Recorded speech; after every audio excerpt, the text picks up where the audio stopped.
Hello दोस्त, मैं Ritesh sir from आर्किया रिसर्च सेंटर। और इलेक्ट्रोमैग्नेटिज्म में जो हम लोग चैप्टर चालू किए थे, इलेक्ट्रोमैग्नेटिक इंडक्शन ख़त्म करने के बाद हम आ रहे हैं एक काफ़ी प्यारा चैप्टर और बहुत प्यार से समझाएंगे। क्योंकि अभी तक हमने यूट्यूब पर फिजिक्स के कॉन्सेप्ट को क्लियर नहीं किया, केवल प्रॉब्लम पर सॉल्व करता रहा। आईआईटी जेईई में जितने भी बेस्ट क्वालिटी के क्वेश्चन थे उसको मैंने सॉल्व किया। बट आज हम शुरू कर रहे हैं फिजिक्स के में एक important chapter, alternating current. Alternating current अच्छा से समझना है। अल्टरनेटिंग करंट, इसका नाम हो गया प्रत्यावर्ती धारा। प्रत्यावर्ती धारा, प्रत्यावर्ती धारा। सबसे पहले हम लोग बेसिक चीज़ को समझेंगे कि प्रत्यावर्ती धारा होता क्या है। दोस्त, आप जानते हो, मैं आपको प्रैक्टिकल एग्जांपल देकर बताता हूँ। इस दुनिया में जितने भी गाड़ी, कार, माने जितने भी सब चलती है ना, ये सब डीसी नहीं है। डीसी नहीं है, मतलब मैं बोल सकता हूँ, सपोज डेट आपकी कार यहाँ है, आपकी कार यहाँ है, ठीक है ना। आपकी कार अगर यहाँ है, उसको जाना है, मान लीजिए बहुत बड़ा डिस्टेंस, लॉन्ग डिस्टेंस तय करना है, तो आप जानते हो दोस्त, आप जानते हो कि आपके कार के इंजन का जो इफिशियंसी है, ईटा बराबर 1-H2/H1 गुना 100, मतलब H1-H2/H1 इंटू 100। आपके कार के इंजन की जो क्षमता होती है कभी भी 100% नहीं हो सकती। इसका मतलब क्या, आपके कार के इंजन की जो कैपेसिटी होती है, क्या होती है, धीरे धीरे धीरे धीरे धीरे चेंजिंग होते चली जाती है। मतलब एक समय ऐसा आएगा कि इंजन की जो कैपेसिटी है काफ़ी लो हो जाएगी। तो इसका मतलब क्या हो गया दोस्त, कि ये भी धीरे धीरे धीरे धीरे धीरे धीरे क्या हो रहा है, चेंजिंग हो रहा है। अगर कोई चीज़ डीसी में भी है, अगर कोई चीज़ जैसे सपोज डेट अगर ये बैटरी है ना, बैटरी भी है, तो फाइनली उसको अल्टरनेटिंग करंट के रूप में आना ही होगा। जैसे एक और एग्जांपल लेकर मैं चलता हूँ। मैं जैसे आप है, सपोज डेट मैं आपका एग्जांपल लेता हूँ। अगर आप कहीं यहाँ से इस पॉइंट से, ये ए है और ये दिल्ली है, मैं इसको लेता हूँ दिल्ली। अगर आपको दिल्ली जाना है तो आप लगातार दौड़ करके दिल्ली नहीं जा सकते हो। आप अपने मोशन में हमेशा, हर बार जब आप थक जाओगे तो आपके मोशन में क्या हो जाएगा दोस्त, चेंजिंग हो जाएगा। फिर कुछ एनर्जी लेने के बाद फिर आप दौड़ोगे। मतलब मैं ये बोल सकता हूँ कि आपके ब्लड में भी करंट, आपके ब्लड जो सर्कुलेशन होता है, आपका ब्लड सर्कुलेशन जो होता है, आपके मोशन के साथ साथ वो क्या होता है, चेंज होता है। तो मतलब ये क्या होता है अल्टरनेटिंग करंट, कि ऐसी धारा, ऐसी विद्युत धारा जो विद्युत परिपथ में चेंज होती रहे, मतलब समय के साथ बदलते हुए गमन करती है, समय के साथ बदलते हुए उस विद्युत परिपथ से बहती है, ऐसी धारा को क्या बोला जाता है, प्रत्यावर्ती धारा। तो मैं आपको एक और इजी लैंग्वेज में समझा देता हूँ दोस्त। प्रत्यावर्ती धारा का, जैसे सपोज दैट दोस्त, मेरा ये इन्वर्टर है, ये मेरा क्या है, मेरा इन्वर्टर है, और मैं यहाँ से इसको करंट दे रहा हूँ, और इस सोर्स से मैं बिजली का बाहरी सोर्स जो भी हो सकता है, मेरा पंखा है, मेरा टीवी मैं चला रहा हूँ। तो आप जानते हो, अगर मैं इसको 850 वोल्ट देता हूँ, सपोज डेट मैं मान लेता हूँ, तो अगर हम, जबकि मेरे सोर्स को क्या ज़रूरत है, 250 वोल्ट, तो ये क्या करेगा दोस्त, इस डीसी को क्या करेगा, ये एसी में चेंज कर देगा। ये 250 वोल्ट बनाकर इसको देगा। तो इसको क्या बोलेंगे दोस्त, जो करंट यहाँ से गई ये डीसी हो गई, और जो करंट इसमें से चेंज होकर गई, ये करंट क्या हो गई दोस्त, एसी हो गई। तो एसी करंट का मतलब होता है, प्रत्यावर्ती धारा का मतलब होता है कि विभिन्न स्रोतों से विभिन्न माध्यमों से ऐसी विद्युत धारा जो समय के साथ बदलती रहे, प्रत्यावर्ती धारा होती है। समझ गए क्या। तो अब लेंगे दोस्त, यूनिफॉर्म मैग्नेटिक फील्ड में एक बहुत इंपॉर्टेंट कॉन्सेप्ट हम लेने वाले हैं। समरूप विद्युतीय क्षेत्र में, समरूप विद्युतीय क्षेत्र में, विद्युतीय क्षेत्र में किसी आयताकार कुंडली का घूर्णन rotation of A rectangular coil in uniform magnetic field. दोस्त आप जानते हो, अगर आप किसी भी समरूप मैग्नेटिक फील्ड में, किसी भी समरूप विद्युतीय क्षेत्र में किसी आवेशित चालक को आप घुमाओगे तो उस आवेशित चालक पर एक प्रकार का बल लगता है। क्या लगता है दोस्त? एक प्रकार का बल लगता है जिसे चुंबकीय बल कहा जाता है। वो बल क्या होता है दोस्त? F बराबर QVB के रूप का होता है।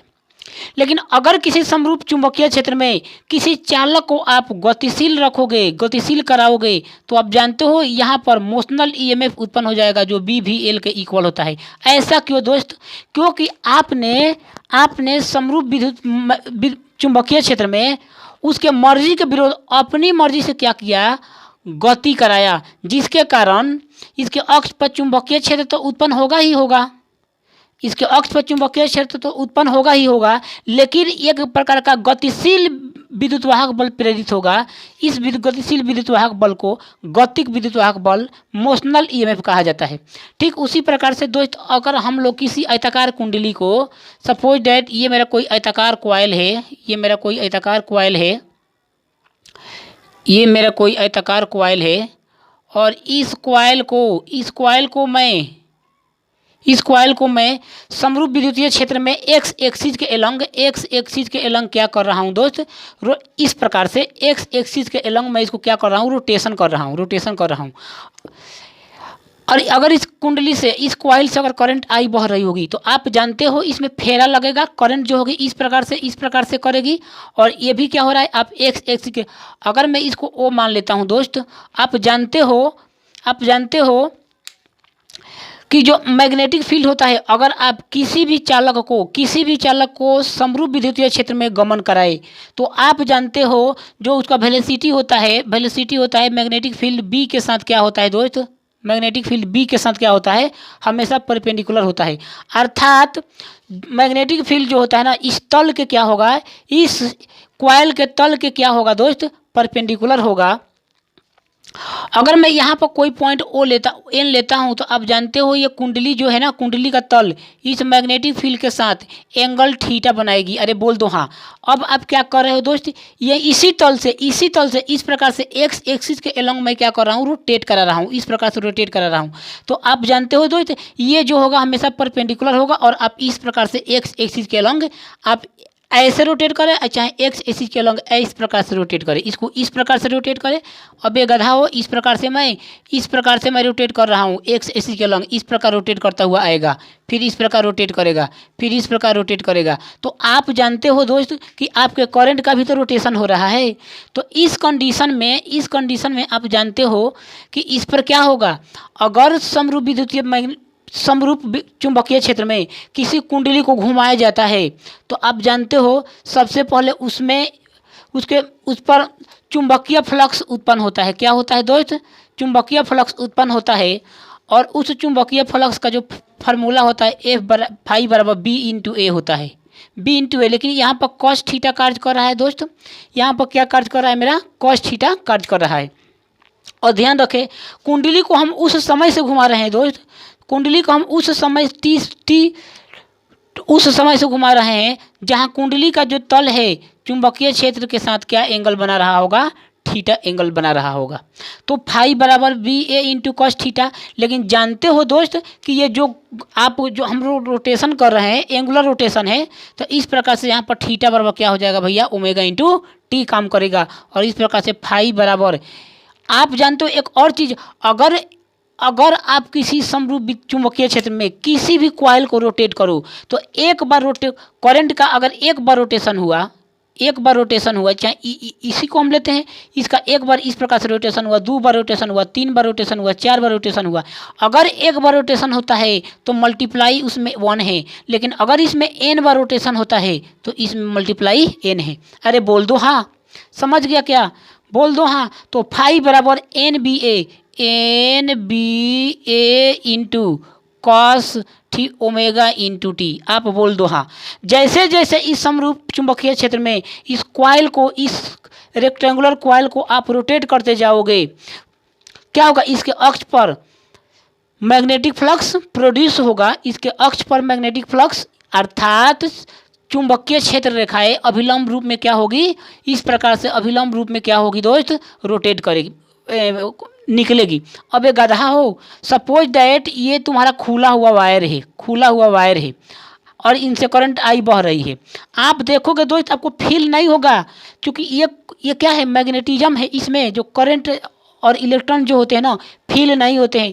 कोई क्वांटम फिजिक्स नहीं है और मैकेनिक्स नहीं है कि आप इसमें देख रहे हो कि ये गाड़ी चल रही है। इसमें इलेक्ट्रॉन चल रहे हैं लेकिन आपको फील नहीं होगा। इलेक्ट्रॉन क्या होंगे, इसके अक्ष पर मैग्नेटिक फ्लक्स क्या होगी, इस प्रकार से प्रेरित हो रही होगी, इस प्रकार से निकल रही होती। अगर आपको भरोसा नहीं हो तो कोई कंडक्टर लेकर यहाँ पर चेक कर सकते हो, तो आपको पता चल जाएगा कि इस अक्ष से अगर इसमें से करंट रोटेट कर रहा है तो इसके अक्ष पर मैग्नेटिक फ्लक्स और क्या हो रही है, इजीली इमर्जिंग कर रही है, मतलब निकल रही है। तो आप जान गए भैया कि फाई बराबर N B A into cos omega into T. तो आप जानते हो जैसे जैसे चुंबकीय फ्लक्स में परिवर्तन होगा उसमें एक प्रकार का विद्युत वाहक बल प्रेरित होगा। क्यों, क्योंकि आप इसको रोटेट कर रहे हैं, रोटेट अपने मर्जी से कर रहे हैं, जिसके कारण इसमें एक प्रकार का बलपूर्वक वोल्टेज उत्पन्न होगा। अबे ये खुद तो रोटेट नहीं कर रहा है गधा, ये तो खुद रोटेट नहीं कर रहा है, इसको आप रोटेट करवा रहे हो। तो ऐसा विद्युतवाहक बल जो हमारे बल से उत्पन्न होता है उसको हम लोग क्या कहेंगे, गतिक विद्युतवाहक बल। और ये क्या होता है, फैराडे के नियम से जो हमारा होता है E बराबर minus D phi by D T होता है। ऐसा क्यों, क्योंकि हम बलपूर्वक उसको क्या कर रहे हैं, रोटेट करके विद्युतवाहक बल क्या कर रहे हैं, उसके अक्ष पर प्रेरित करवा रहे हैं। और ऐसी विद्युत धारा को क्या कहा जाता है, प्रेरित विद्युत धारा। तो आप जान गए दोस्त E बराबर D phi by D T. तो E बराबर डी फाई बटा D T N B A into D by D T cos omega into T. तो आपने क्या सीखा भैया कि E बराबर minus N A B into इसका तो एक का तो ओमेगा हो जाएगा, omega into sine omega into T होगा। अरे बोल दो हाँ, समझ गया क्या, साइन ओमेगा इंटू टी हो जाएगा। तो ये आपने क्या सीखा, इक्वेशन नंबर, अगर मैं इसे 1 मान लेता हूँ दोस्त, अगर मैं इसे 1 मान लेता हूँ तो N A minus N A B into omega into sine theta. लेकिन आप जानते हो इसका कॉस का माइनस साइन, तो ये प्लस पॉजिटिव दे दिया तो हमारा हो गया E बराबर N A B into omega into sine omega into T. मैं इसे ले लेता हूँ दोस्त इक्वेशन नंबर 1।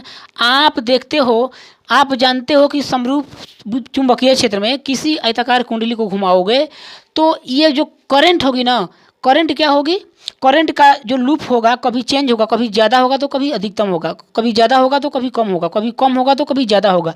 लेकिन हमें ये देखना है दोस्त कि ये ज़्यादा कब होगा, जब इसका अक्ष वाई अक्ष के परपेंडिकुलर होगा तो करंट क्या होगा दोस्त, करंट क्या होगा, मैक्सिमम होगा। और उस केस में हमारा जो गतिक विद्युतवाहक बल जो हमारा ई नट होगा ना, ई होगा, ई नट होगा ना, ई, इसको क्या बोला जाता है, मोशनल ईएमएफ जो हमारा विद्युतवाहक बल होगा उस केस में मैक्सिमम होगा। अगर करंट मैक्सिमम होगा तो विद्युतवाहक बल भी क्या होने वाला है भैया, मैक्सिमम होने वाला है। और इस केस में आप देख, अगर मैं थीटा, अगर मैं ओमेगा इंटू टी, थीटा बराबर ओमेगा इंटू टी के जगह पाई बाई 2 भर दूँ तो आप जानते हो दोस्त क्या हो जाएगा, E बराबर N A B into sine pi by 2 90 degree. इस केस में ये क्या हो जाएगा भैया, मैक्सिमम वैल्यू देगा। अगर हम कोई भी वैल्यू थीटा का भर देते हैं 90 डिग्री को छोड़कर तो इसके बाद वो क्या देने वाला है, मिनिमम वैल्यू देने वाला है। और इस प्रकार से हम लोगों ने देख लिया दोस्त कि ये क्या देगा, E बराबर एन ए बी, मतलब ये मेरा मैक्सिमम हो गया। और इस केस में हम लोगों ने देख लिया दोस्त कि ई नट बराबर एन ए बी हो गया। ई नट बराबर N A B into omega हो गया, N A B into omega हो गया। और इस प्रकार से ये मैक्सिमम विद्युत वाहक बल प्रोड्यूस करेगा कब, जब थीटा बराबर 90 डिग्री होगा तब। और इस केस में मेरा क्या हो गया, ई बराबर इसके N A B into omega की जगह पर मैं क्या भर सकता हूँ, ई नट भर सकता हूँ, E naught into sine omega into t. यहाँ पर ई नट क्या है दोस्त, maximum maximum maximum EMF, maximum EMF मतलब अधिकतम गतिक विद्युत वाहक बल। और ई क्या है दोस्त, ई क्या है, हर वक्त पर किसी क्षण, जैसे मान लेता हूँ मैं टी बराबर थीटा बराबर 45 डिग्री पर जो मेरा विद्युत वाहक बल होगा वो ई होगा, थीटा बराबर 30 डिग्री पर जो मेरा विद्युत वाहक बल होगा ये होगा, थीटा बराबर मेरा 180 डिग्री पर जो होगा ये होगा। मतलब ये क्या है दोस्त, ये होता है ना किसी खास वक्त पर, किसी खास समय पर, किसी खास कोण पर, किसी खास एंगल पर, किसी खास फेज पे जो हमारा विद्युत वाहक बल होता है उसे क्या कहेंगे, ताक्षणिक विद्युत वाहक बल। इसको हम क्या बोलते हैं दोस्त, इंस्टेनियस ईएमएफ, इलेक्ट्रोमोटिव फोर्स। क्या बोलते हैं दोस्त, इंस्टेंटेनियस इलेक्ट्रोमोटिव फोर्स। ये होती है हमारे इंस्टेंटेनियस इलेक्ट्रोमोटिव फोर्स। अब मैं आपको एक प्रैक्टिकल एग्जांपल देकर समझाता हूं दोस्त कि आखिर में इसका फिगर कैसे बन सकता है, हम फिगर के साथ इसको कैसे दर्शा सकते हैं। अब मैं आपको समझाता हूं अब ग्राफ के साथ, आखिर इसका ग्राफ कैसे बनाया जा सकता है। मैं इसका ग्राफ लेकर आपको समझा देता हूं दोस्त। सपोज मैं जानता हूं कि ई बराबर E naught into sine omega into t, मतलब मैं भर सकता हूँ E naught into sine theta. अगर मैं ई नट को इधर लेता हूँ दोस्त, अब मैं इधर टी को लेता हूँ। सपोज डैट अगर मैं थीटा का मान 90 भरता हूँ, थीटा का मान जैसे ही मैं 90 भरता हूँ तो मेरा ई क्या हो जाएगा दोस्त, ई इस प्रकार से यहाँ पर π/2 पर क्या हो जाएगा दोस्त, इतना आ जाएगा। अगर मैं थीटा का जगह पर पाई रखता हूँ तो दोस्त ये फिर इधर आ जाएगा, 0 आ जाएगा।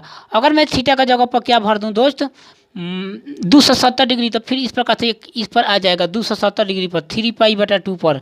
और इस प्रकार से ये मेरा क्या होगा, करंट जो होगा दोस्त हमेशा चेंजिंग करते हुए जाएगा। ये जो मेरा करंट होगा दोस्त चेंजिंग करते हुए जाएगा, समझ गया क्या। और आप देखोगे दोस्त जिस प्रकार से हम लोगों ने कॉइल जो मेरा था आयताकार कुंडली कॉइल था, अगर मैं इसे क्लोज कर दूं किसी भी पॉइंट पे, किसी मैक्सिमम पॉइंट पर क्लोज कर दूं तो ये भी एक आयताकार साइड की आपको देखते हुए प्रतीत होगी। तो आपने क्या सीखा दोस्त कि अल्टरनेटिंग करंट क्या है, कि ऐसा करंट जो किसी खास समय पे, ऐसा करंट जो किसी खास समय पर, किसी खास एंगल पे, किसी खास फेज पे उसका परिमाण जो होता है समय के साथ बदलता रहे, ऐसे करंट को क्या कहा जाता है, प्रत्यावर्ती विद्युत धारा। चलो।